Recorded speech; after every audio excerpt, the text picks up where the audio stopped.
जय हिंद दोस्तों, मैं राहुल अवस्थी आपका पुनः बुंदेलखंड जीएस में स्वागत करता हूं। आज हम करंट अफेयर्स पढ़ने वाले हैं 28 अगस्त 2022 के। 28 अगस्त 2022 को हम क्या डिस्कस करने वाले हैं उसके बारे में महत्वपूर्ण बातें करेंगे। देखिए, आप सबको पढ़ते रहना है, बहुत ज़्यादा पढ़ना है और ख़ासकर उनके लिए पढ़ना है जो आपको हारता हुआ देखना चाहते हैं। जो आपको हारता हुआ देखना चाहते हैं उनके लिए हमें पढ़ना है। और उनके जो दावा है ना, उन्होंने जो दावा किया ना कि आप हार जाएंगे, आप कुछ नहीं कर पाएंगे, उनको गलत साबित करना है। तो आपका अल्टीमेट एम क्या है? उन लोगों को गलत साबित करना जो आपकी हार का इंतजार कर रहे हैं। तो बिना वक्त गवाए मैं आपकी सफलता में आपको आगे बढ़ाने के लिए तत्पर रहूँगा। आज देखिए, इंडिया और पाकिस्तान का मैच आ रहा है। मैच को हमने साइड में रख के हम अपनी कंटिन्यूटी को बनाए रखेंगे और आज हम डिस्कस करने जा रहे हैं आपके लिए बहुत महत्वपूर्ण करंट अफेयर। आज का 2-3 जो करंट अफेयर है ना, बहुत ज़्यादा रेलिवेंट है, तो उन पे विशेष ध्यान देंगे। जैसे कि भारत के 49वें सुप्रीम कोर्ट के जो चीफ जस्टिस बने हैं, सुप्रीम कोर्ट के मुख्य न्यायाधीश बने हैं, कौन से नंबर के? 49वें नंबर के। तो उनके बारे में पढ़ना है। सुप्रीम कोर्ट कब बना उसके बारे में जानना है। चलिए बिना समय गवाए हम डिस्कस करते हैं। पहली बात तो यह है कि 49वें कौन बने हैं? 49वें चीफ जस्टिस ऑफ इंडिया बने हैं। ठीक है, कौन बने हैं? Justice Uday Umesh Lalit, U Lalit. और जब ये बने ना, तो इन्होंने क्या किया कि अपने इनके एडवोकेट पिता बैठे थे जब इनका शपथ ग्रहण समारोह हुआ। किसने दिलाया? राष्ट्रपति इनको शपथ ग्रहण इनको दिलाता है, ओथ दिलाता है। तो ओथ इनको कौन दिलाता है? सुप्रीम कोर्ट के जज को कौन दिलाता है? आप समझ पा रहे हैं कौन इनको ओथ दिलाता है? आपका कौन दिलाता है? राष्ट्रपति, प्रेसिडेंट दिलाता है। तो राष्ट्रपति कौन है? द्रौपदी मुर्मू जी ने इनको ओथ दिलाई। जैसी ओथ दिलाई गई, ये इसके बाद तुरंत अपने पापा जो है इनके हैं एडवोकेट हैं, उनके चरणों में गिर गए, उनके चरण स्पर्श किए। बहुत अच्छी बात है, संस्कार दिखते हैं। याद रखेंगे, इनका कार्यकाल केवल 74 दिन का होगा और 100 दिन से कम कार्यकाल में मतलब कार्यकाल समझते हैं टेन्योर, 100 दिन से कम टेन्योर में ये रिटायर हो जाएंगे।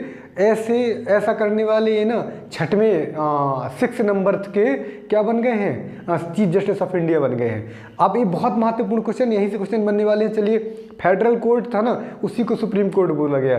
फेडरल कोड 1937 में बना था, 1 अक्टूबर 1937 को बना था। याद रखेंगे, उसी को फ्यूचर में क्या बोला गया है? Supreme court. इसके जो पहले जज थे ना, वो हीरालाल जे कानिया थे। हीरालाल जे कानिया, याद रखेंगे। इसकी जो पहली महिला जज थी, चीफ जस्टिस आज तक नहीं बनी, चीफ जस्टिस आज तक नहीं बनी।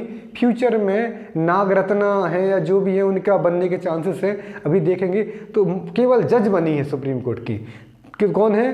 कौन है? फातिमा बीबी, पहली महिला जस्टिस। देखिए, क्वेश्चन इन पे पूछा जा सकता है। एक महत्वपूर्ण चीज़, इसके 33 जज हैं और एक चीफ जस्टिस है, तो टोटल कितने हैं? 34 हैं। चलिए इनके बारे में जानते हैं बिना समय गवाए। पहला है justice Uday Umesh Lalit, U Lalit. Justice Uday Umesh Lalit कौन बन गए हैं? 49वें नंबर के। नंबर याद रखेंगे, बहुत सारे एग्जाम्स में ऐसे क्वेश्चन पूछे जाते हैं। कौन से नंबर के हैं? पीसीएस तो बहुत बार ऐसे क्वेश्चन पूछता है और वनडे एग्जामों में भी पूछे जाते हैं, इसलिए याद रखेंगे। 49वें नंबर के चीफ जस्टिस ऑफ इंडिया मतलब सीजीआई बने हैं। ठीक है, ये इनके जो पिता है ना, उनका नाम है यूआर ललित, एडवोकेट है। मैंने पिता का नाम महत्वपूर्ण नहीं इसलिए लेकिन मेंशन कर दिया कि इन्होंने अपने पिता के पैर छुए शपथ ग्रहण करने के बाद, जो मुझे बहुत अच्छा लगा। आप सबको ऐसा ही करना चाहिए। अगर आप कहीं बड़ी जगह पहुंच जाते हो तो अपने माता पिता का सम्मान सबसे पहले करें, इसलिए इनको मेंशन कर दिया। फिर ना केवल 74 दिन का कार्यकाल होगा। दूसरा क्वेश्चन यहाँ बनेगा। तीसरा क्वेश्चन, पहला क्वेश्चन क्या है? जस्टिस उदय उमेश ललित कौन बन गए हैं? 49 नंबर के चीफ जस्टिस। तो कौन बने हैं? उदय उमेश ललित। एक क्वेश्चन ये है। दूसरा क्या है? 49वें नंबर के है। तीसरा क्या है? 74 दिन कार्यकाल।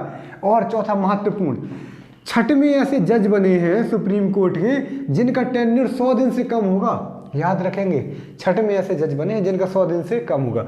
और एक महत्वपूर्ण, ये सुप्रीम कोर्ट के जज बनने से पहले ये किसी हाई कोर्ट के जज नहीं थे, जबकि जनरली क्या होता है, हाई कोर्ट के चीफ जस्टिस आके फिर सुप्रीम कोर्ट के जज बनते हैं। लेकिन क्या थे, ये बार काउंसिल से वकील थे और 10 साल इन्होंने वकालत की। फिर उसके बाद ये प्रमोट होकर डायरेक्ट कहाँ आ गए थे?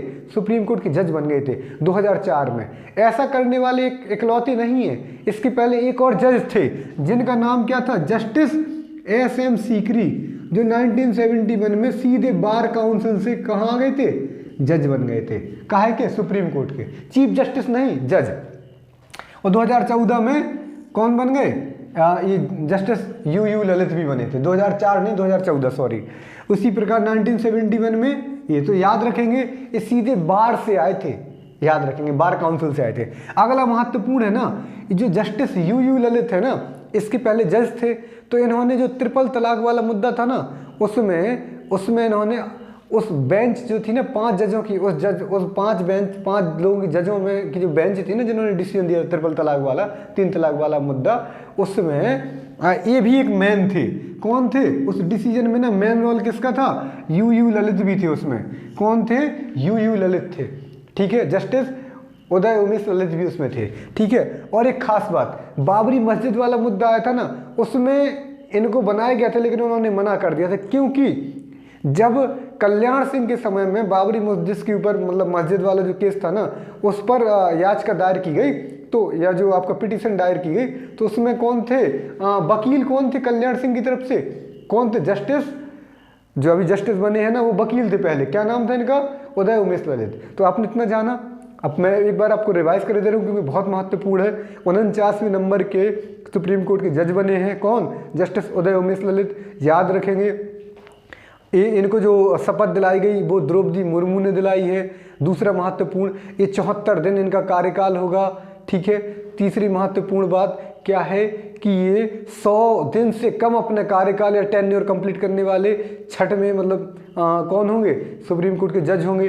5वां महत्वपूर्ण भाग क्या है जो इनसे रिलेटेड है कि ये जो ट्रिपल तलाक वाला जो केस था ना, उसमें इन्होंने इसके पार्ट, मतलब उसके जो बेंच थी जजों के, उसमें थे। और जो 5वां महत्वपूर्ण पार्ट क्या है कि इन्होंने बाबरी मस्जिद वाले जो केस है ना, उसमें इन्होंने पार्टिसिपेट नहीं किया था। जो 6वां महत्वपूर्ण पार्ट क्या है इनसे संबंधित कि ये 2014 में सीधे बार काउंसिल से आए थे। और एक इकलौते ऐसे व्यक्ति नहीं है, इसके पहले जस्टिस MS सीकरी 1971 में बार काउंसिल से आने वाले जज थे। ठीक है, इतना महत्वपूर्ण है। याद रखेंगे जो सुप्रीम कोर्ट के जो जज होते हैं, उनका जो कार्यकाल होता है वो उनकी एज के ऊपर डिपेंड करता है। जैसे जो ये जज 65 साल अपनी 65 ईयर एज जो कंप्लीट कर लेता है, वो उसके लिए उसको अपना कार्यकाल खत्म करना पड़ता है। ठीक है, तो 65 साल इसका एज है। Supreme court federal court of India के तौर पर 1 अक्टूबर 1937 को इस्टेब्लिश हुआ था।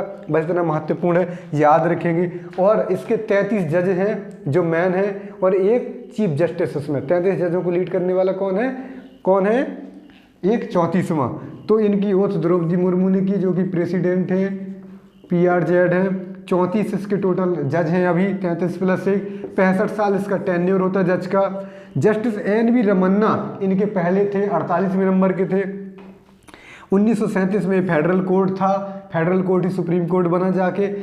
जो हीरालाल जे कानिया पहले चीफ जस्टिस ऑफ इंडिया थे, याद रखेंगे। जस्टिस फातिमा बीबी पहली महिला जज थी, सुप्रीम कोर्ट की मुख्य न्यायाधीश नहीं, केवल महिला जज। चलिए अगला है ना, लोसाने डायमंड अवार्ड 2022। लोसाने डायमंड अवार्ड 2022 पहली बार किसी भारतीय ने जीता है। किसने जीता? नीरज चोपड़ा ने। किसमें? जेवलिन थ्रो में। भाला जो फेंक है ना, भाला फेंक में जीता। इन्होंने पहली बार में ही भाला फेंका, जैसा कि ओलंपिक में, टोक्यो ओलंपिक में इन्होंने फेंका था, और पहली बार में ही नहीं टॉप कर गए। कितना मीटर का भाला इनका फेंका गया? लगभग 89.08 मीटर। एक बार में ना इन्होंने इतना फेंक दिया, यही बिल्कुल सत्य है। 89.08 मीटर इन्होंने भाला फेंका जेवलिन थ्रो, और जेवलिन थ्रो में ना, और जैसे ही फेंका इन्होंने इतिहास रच दिया। ऐसा करने वाले प्रथम भारतीय बन गए जिन्होंने लुसाने डायमंड अवार्ड जीत लिया। याद रखेंगे, लुसाने डायमंड अवार्ड जीतने वाला पहला खिलाड़ी कौन है? नीरज चोपड़ा, फर्स्ट इंडियन बन गए। अगला, साउथ कोरिया। साउथ कोरिया दुनिया का ऐसा देश है जिसने अपने ही रिकॉर्ड को तोड़ दिया। इसके यहाँ क्या है? सबसे कम जनसंख्या दर है, विश्व की सबसे कम जनसंख्या दर है, जिसका जो एक रेशियो है 0.8 है। 0.8 जनसंख्या दर है इसकी, और इसने अपने पहले के रिकॉर्ड को ना उसको तोड़ दिया, और इसने अपनी जनसंख्या दर को और कम कर लिया। ऐसा करने वाला विश्व का पहला देश बन गया। South Korea lowest birth rate, मतलब सबसे कम जन्म दर करने वाला विश्व का पहला देश बन गया। इसने अपने ही रिकॉर्ड को तोड़ दिया, वर्ल्ड रिकॉर्ड बनाया, वर्ल्ड रिकॉर्ड मेंटेन किया। अगला क्या है? CAE Canada airlines electronics, Canada airlines electronics, जिसका हेडक्वार्टर कहाँ पे है, जिसका हेडक्वार्टर है, इधर जगह कम है, मैं लिख दे रहा हूँ यहीं फिर भी क्या है, HQ क्या है इसका, कनाडा में है, कनाडा का है तो कनाडी में हेडक्वार्टर है, कनाडा एयरलाइंस इलेक्ट्रॉनिक्स, CAE का full form, Canada airlines electronics. इसने क्या किया, इसकी एक ना, ये क्या करता है, आर्टिफिशियल इंटेलिजेंस से ऑपरेट करता है एयरलाइंस को, मतलब कृत्रिम बुद्धि संचालित जो एयरलाइंस है ना, एरोप्लेन होते हैं ना, उनमें कृत्रिम बुद्धि आर्टिफिशियल इंटेलिजेंस से वो एरोप्लेन कैसे उड़ेंगे, उनके लिए ट्रेनिंग सिस्टम प्रोवाइड करता है, उनके लिए क्या है, टेक्निक्स प्रोवाइड करता है, उनको सिखाता है। तो उसको उस ट्रेनिंग का पार्टिसिपेट करने के लिए, उस ट्रेनिंग का हिस्सा बनने के लिए अभी कौन बना है उसका हिस्सा, तो उसका बना है हिस्सा ऐसा एयरलाइंस, ऐसा करने वाली प्रथम एयरलाइंस कौन बनी है, जो इनके जो कनाडा की बुद्धि संचालित ट्रेनिंग सिस्टम है ना, उसका पार्टिसिपेट करने वाला कौन बना है, एयर एशिया एयरलाइंस, मतलब एयर एशिया इंडिया एयरलाइंस है ना, उसने इसमें पार्टिसिपेट किया। याद रखेंगे, कनाडा एयरलाइंस इलेक्ट्रॉनिक्स एक संस्था है, वो आर्टिफिशियल इंटेलिजेंस के आधार पर क्या करती है, ट्रेनिंग प्रोग्राम कराती है एयरलाइंस के। उस एयरलाइंस के प्रोग्राम को करने वाली प्रथम एयरलाइंस कौन बन गई है, एयर एशिया इंडिया एयरलाइंस, मतलब एयर एशिया इंडिया एयरलाइंस ऐसा करने वाली प्रथम वो बन गई। अगला न्यूज में चलेंगे, बहुत महत्वपूर्ण है लेकिन थोड़ा सा जान लेंगे। रोस्टॉम या रोसाटॉम रूस की परमाणु कंपनी है और इसने क्या किया, हंगरी एक जगह है, हंगरी एक देश है जिसकी बुडापेस्ट राजधानी, कल हंगरी के बारे में पढ़ा था, क्या पढ़ा था बताएंगे मुझे, वहां पर 2 परमाणु रिएक्टर स्टैब्लिश करेगा। कौन, रसिया का कौन परमाणु कंपनी, रोसाटॉम, याद रखेंगे। अगला न्यूज है जो महत्वपूर्ण है, ये महत्वपूर्ण है, ये इंपॉर्टेंट न्यूज है कि डुगर और बग्गी जल विद्युत परियोजना, मतलब हाइड्रो पावर प्रोजेक्ट, उनका नाम क्या है, डुगर और बग्गी, ये किस राज्य में स्टैब्लिश होने वाले, ये क्वेश्चन पूछा जा सकता है। तो ये हिमाचल प्रदेश की परियोजना है। कहाँ की है, हिमाचल प्रदेश की, हमने इधर लिखा भी है, हिमाचल प्रदेश की परियोजना है। इनको कौन बनाएगा, तो NTPC बनाएगा। कौन बनाएगा, NTPC बनाएगा, नेशनल थर्मल पावर कॉर्पोरेशन बनाएगा। बहुत महत्वपूर्ण है, नाम याद रखेंगे, डुगर और बग्गी जल विद्युत परियोजना है, हाइड्रो पावर प्रोजेक्ट है, इनको कौन बनाएगा, NTPC बनाएगी। कहाँ बनाएगी, हिमाचल प्रदेश में। याद रखेंगे, डुगर ना वो चिनाब नदी पे बनेगी, चिनाब नदी पे। डुगर कहाँ बनेगी, चिनाब नदी पे, लिखा भी है चिनाब नदी पे। और जो बग्गी है ना, वो 20 सतलज लिंक, मतलब ब्यास और सतलज नदी का जो लिंक है ना, उस पे बनेगी। दोनों कहाँ बनेंगी, हिमाचल में। कहाँ बनेगी, हिमाचल में। ब्यास और सतलज नदी जहाँ मिल रही है, लिंक है जिसका, जहाँ पे दोनों नदियों का, वहाँ पे बनेगी कौन, बग्गी जल विद्युत परियोजना। क्वेश्चन पूछेगी, 100% संभावना है, तो प्लीज पढ़िएगा। अगला है, बहुत ज्यादा रेलिवेंट नहीं लेकिन जान लीजिए, यूएफा, मतलब यूएफा यूरोपियन फुटबॉल महासंघ, इसको बोलते हैं European association of football, European association of football. ये जो ना यूएफा है ना, इसने क्या किया, वर्ष का सर्वश्रेष्ठ खिलाड़ी घोषित किया है। तो 2 खिलाड़ियों को घोषित किया, वर्ष का सर्वश्रेष्ठ खिलाड़ी घोषित किया, किसको, करीम बेजेमा और एलिस्का पुटलेस। याद रखेंगे, विकल्प में आ जाएगा तो आप कर देंगे कि यूएफा का जो सर्वश्रेष्ठ खिलाड़ी है वर्ष का कौन है, करीम बेजेमा और एलेक्सा पुटलेस। याद रखेंगे, बहुत ज्यादा रेलिवेंट नहीं, आगे चलते हैं। फुटबॉलर ऑफ द ईयर का अवार्ड किसको दिया गया, फुटबॉलर ऑफ द ईयर का अवार्ड किसको दिया गया, तो याद रखेंगे, फुटबॉलर ऑफ द ईयर का अवार्ड दिया गया सुनील छेत्री को। सबसे ज्यादा गोल दागने वाले खिलाड़ी भी हैं भारत की तरफ से, ये 7वीं बार इनको मिला है, सुनील छेत्री को, याद रखेंगे 7वीं बार। ये महत्वपूर्ण क्वेश्चन ऐसा आएगा पीईटी में कि सुनील छेत्री को हाल ही में footballer of the year award मिला है, तो ये कितनी बार दिया गया, 6 बार, 7 बार, 5 बार, 2 बार, तो याद रखें कितनी बार, 7वीं बार। इसी प्रकार ऐसे ही पूछा जाएगा, डुग्गर किस नदी पे, डुग्गर जल परियोजना किस नदी पे बनाई जा रही है, तो चिनाब नदी पर। याद रखना, 100% प्रोबेबिलिटी आने की। अगला है, ये और ज़्यादा रेलिवेंट है कि साहित्य अकादमी युवा पुरस्कार, मतलब साहित्य अकादमी यूथ अवार्ड 2022 किसको दिया जाने वाला है, साहित्य अकादमी यूथ अवार्ड किसको दिया जाने वाला है, साहित्य अकादमी युवा पुरस्कार किसको दिया जाने वाला 2022 वाला, दिया जाएगा, अभी दिया गया नहीं है, भगवंत अनमोल जी को साहित्य अकादमी युवा पुरस्कार 2022 दिया जाने वाला है। याद रखेंगे, इनका एक उपन्यास है जिसका नाम है प्रमेय। क्या नाम है? प्रमेय। प्रमेय उपन्यास के लिए इन्हें भगवंत अनमोल जी को क्या दिया जाने वाला है? साहित्य अकेडमी युवा पुरस्कार। ये था आज का करंट अफेयर, जिसमें सुप्रीम कोर्ट बहुत महत्वपूर्ण था, सुप्रीम कोर्ट के जज, दूसरा लुसाने अवार्ड, साउथ कोरिया, और फिर इसके बाद आपका ये डुग्गर वाला, और ये फुटबॉलर ऑफ द ईयर, और फिर ये साहित्य अकेडमी वाले। इतने महत्वपूर्ण न्यूज़ थे। आप पढ़ते रहिए, देखते रहिए। बहुत बहुत शुभ रात्रि, गुड नाइट, थैंक यू।